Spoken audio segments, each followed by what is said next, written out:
We then move from the period of Edward III. And then, throughout history, the monasteries were quite wealthy, they were doing very well. But we always had the Lord of the Manor, didn't we? And then, eventually, Henry VIII, he came and he dissolved the monasteries. He dissolved the monasteries. Now, this is something I would have liked to explain to you. He dissolved the monasteries in 1540. And they had what they call a pilgrimage of grace, quite near to Selby. It was a kind of a rebellion against it. And they were told they weren't going to close them up, but they did. And we've also got to remember that when the monasteries were founded, they had barns, medieval barns, and it went right across Selby, enormous medieval barn. They didn't knock it down, some of it, till about 1950. And so, at the time of the Dissolution, England was a Catholic country. Henry altered all that. And what he did is quite dramatic, this. Imagine here at Selby, this is a great Catholic monastery. People in Selby are Catholic people. And almost by the stroke of a pen, they can't be Catholics anymore. You can't all be Protestants because the king says so.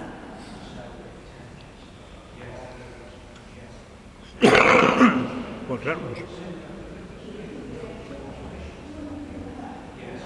At Selby, we've got Carlton Towers, a big house. And a lot of these big houses didn't change. They hid monks in the houses, didn't they? And they carried on the Catholic faith secretly. But this church, Henry couldn't have dissolved the monasteries alone. The Duke of Norfolk, he was instigated in this helping him, if you like. And what happened here at this church, it was, I won't say given, but Henry sold it to a man who'd helped the Duke of Norfolk over the difficult period which he was having. And if you'd just allow me to find a report of that here, which was done for the Archbishop.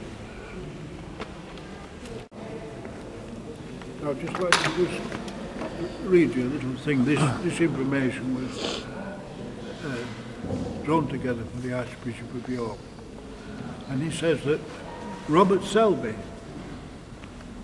was the last of the abbots, and he appears to have attained some degree of eminence as an administrator and to have displayed considerable courage throughout the period fraught with the trouble and anxiety for everyone in the charge of the monastic institutions in England.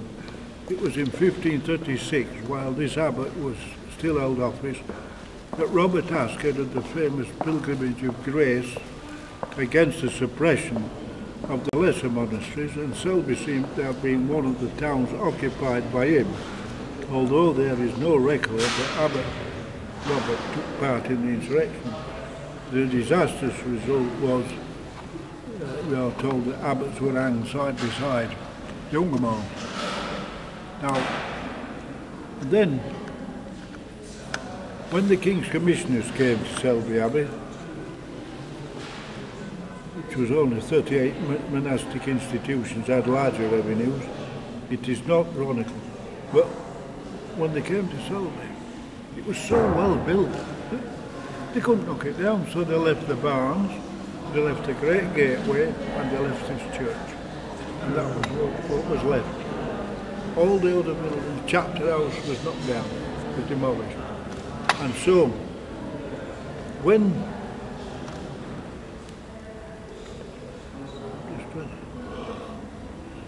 the last abbot, Robert, he fled to France, and he worked for the King of Sicily for a long while.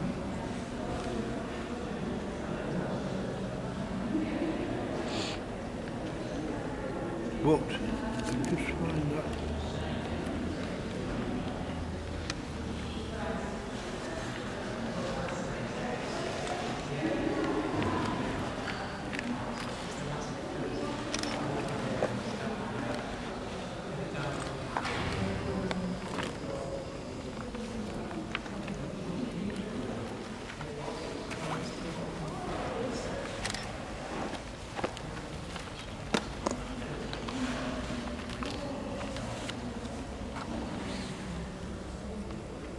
Ah, here we are. What happened to the building after the dissolution of the monastery? In the year 1541, on the ceasing of ecclesiastical rule, the abbey had been granted by Henry VIII to a man called Sir Ralph Sadler, who was a knight, in consideration of a sum, believe it or not, of £736. He bought it, and a yearly rent of £3 10 shillings and 8p. Sir Ralph, however, soon obtained licence to alienate his easily acquired estate by sale to Leonard Beckworth.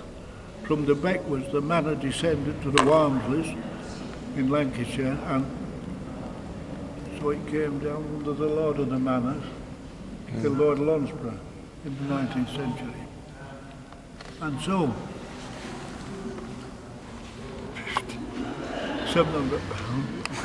You couldn't buy a brick for that. Anyway.